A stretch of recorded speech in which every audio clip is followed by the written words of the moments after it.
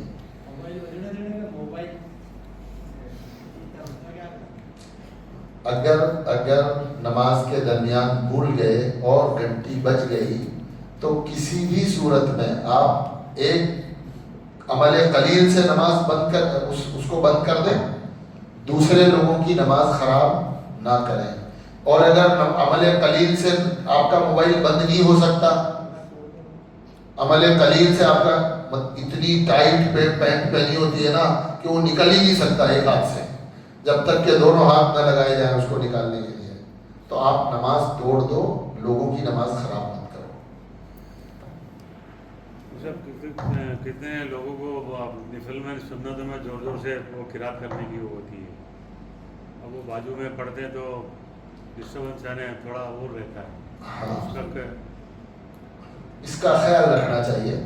جب ہم مسجد میں آتے ہیں تو مسجد میں آ کر اپنے یعنی تمام ہی اعمال کے بارے میں اس کا لحاظ رکھنا چاہیے کہ بھئی ابھی ہم اپنے گھر میں نہیں ہیں تو ہماری تلاوت ہو، ہمارا ذکر ہو، ہے نا، قرآن پڑھ رہے ہوں، یاد کر رہے ہوں، ذکر کر رہے ہوں، نماز پڑھ رہے ہوں، تو اس کا ہمارے ذہن میں خیال ہونا چاہیے کہ میرے عمل سے، میری نماز سے، میرے ذکر سے، میری تلاوت سے دوسرے لوگ جو ہے انہیں ڈسٹرب نہ ہو.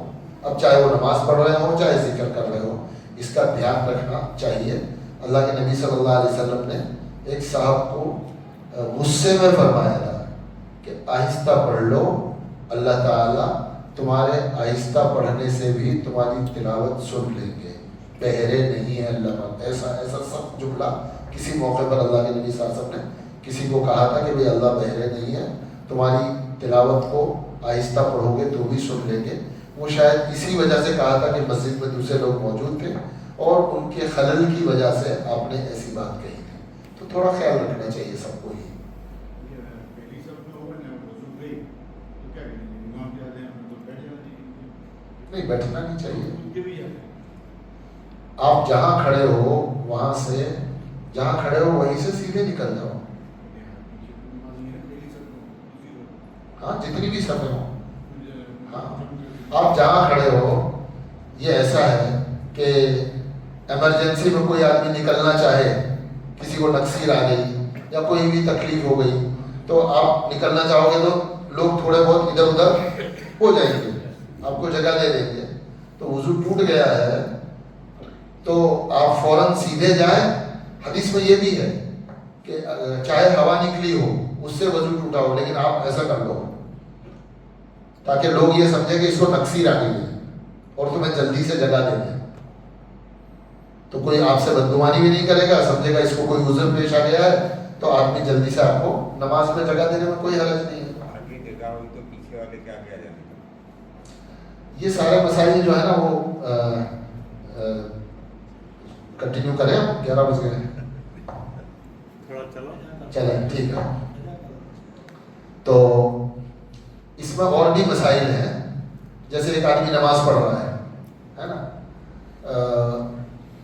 اکیلا نماز پڑھ رہا تھا ظہر کی یا مغرب کی، دو لوگ پیچھے آ گئے، کسی نے کہا اللہ اکبر اللہ اکبر، تو میں سمجھ گیا کہ دو آدمی پیچھے آ گئے ہیں تو میں نے اب امامت کرنی ہے، تو آدمی امام بن جائے، پیچھے والے جو ہے وہ شریک ہو جائیں گے۔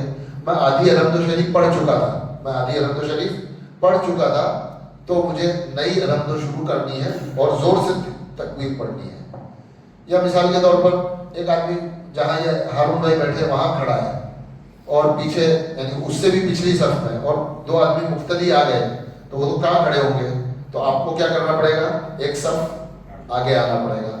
تو 2 قدم آگے چل کر، 2 سے 3 قدم آگے چل کر ایک صف آگے چلے جاؤ، اس سے نماز ٹوٹتی نہیں ہے۔ تو اس طرح امامت کے لیے بھی آگے پیچھے ہو سکتے ہیں، جگہ خالی ہو جائے تو بھی پچھلی صف سے آدمی اگلی صف میں 2 قدم چل کر کے آگے آ سکتا ہے، اس سے نماز ٹوٹتی نہیں ہے۔ لیکن یہ ایسی چیزیں ہیں جو ہمارے لوگ جانتے ہی نہیں ہیں، اور بتاؤ تو بھی سمجھ میں نہیں آتی کہ بڑی نماز میں اپنے چلے نا نماز نہ ٹوٹے، بھائی نہیں ٹوٹتی، مولوی صاحب مسئلہ بتا رہے ہیں تو مان تو لو۔ تو وہ ایسی کچھ چیزیں دماغ میں ٹھسی ہوئی ہیں کہ آدمی کو لگتا ہے کہ بھائی 4 قدم 2 قدم 3 قدم میں آگے چلا گیا، اگلی صف میں چلا گیا تو میری نماز ٹوٹ جائے گی، اس سے نماز ٹوٹتی نہیں۔ آپ آگے آ سکتے ہیں، اگلی صف میں جگہ ہو گئی، آپ اگلی صف میں آ جاؤ، پچھلی والا اگلی میں آ جائے گا، اس سے پچھلی والا اور اگلی میں آ جائے گا، ایسا ہو سکتا ہے۔ نماز پڑھتے ہوتے ہیں تعلیم کرنے بیٹھ جاتے ہیں، زور سے تعلیم کرتے ہیں تو پھر وہ نماز میں خلل نہیں ہوتا۔ تعلیم کے بارے میں یہ ہے کہ بھائی ایک اجتماعی عمل ہے، پر اجتماعی عمل ہے، انہوں نے بھی سنتوں کی بات کری، نفل کی بات کری، اور اکثر وطر اور 2 سنت پڑھ کے نہ بیٹھ جاتے ہیں، پوری نماز پڑھنا۔ اس میں دونوں کے لیے یہ ہے، ایک عبد الرحمن یہ ایک اجتماعی عمل ہے، اس اجتماعی عمل کی وجہ سے کیا ہوگا کہ مسجد میں 2 آدمی ہیں، مثال کے طور پر 2 3 آدمی 4 آدمی ہیں، نہیں، آدمی زیادہ ہوتے ہیں، نماز پڑھنے والے زیادہ ہوتے ہیں اور تعلیم کرنے والے کم ہوتے ہیں۔ ہم بھی رعایت کر لیں ان کی، کیونکہ اور وہ بھی نمازیوں کی رعایت کر لیں، دونوں ہی رعایت کر لیں ایک دوسرے کی، والیوم ڈاؤن ہو گیا۔ ہاں تھوڑا آہستہ پڑھ لیں، کوئی حرج نہیں۔ یہاں نماز پڑھتے اور یہاں بیٹھ کے تو تعلیم ادھر بھی ہو سکتی ہے، کہیں بھی کر سکتے ہیں، کہیں بھی کر نماز سکتے پڑھتے ہیں۔ ہوتے اور وہیں کتاب لے کے بیٹھ جانا اور پڑھنا۔ نماز پڑھنے والے ساتھیوں کو چاہیے، نماز پڑھنے والے ساتھیوں کو چاہیے کہ مسجد بڑی ہے، وہ جگہ فکس ہی ہے ان کے تعلیم کرنے کی، تو ہم دائیں بائیں چلے جائیں، اس میں کیا ہوگا۔ نماز پوری پڑھے 17 رکعت میں پھر تعلیم کرے تو اب اس میں کیسا ہے کہ بہت سارے 9 والے ہوتے ہیں، 17 تک میں وہ 9 والے چلے جاتے ہیں بیچارے، کیا کریں۔ نماز پوری ہو ہی جاتی ہے 9 رکعت کے اندر، وہ تو کبھی کبھار ہو تو چلے نا،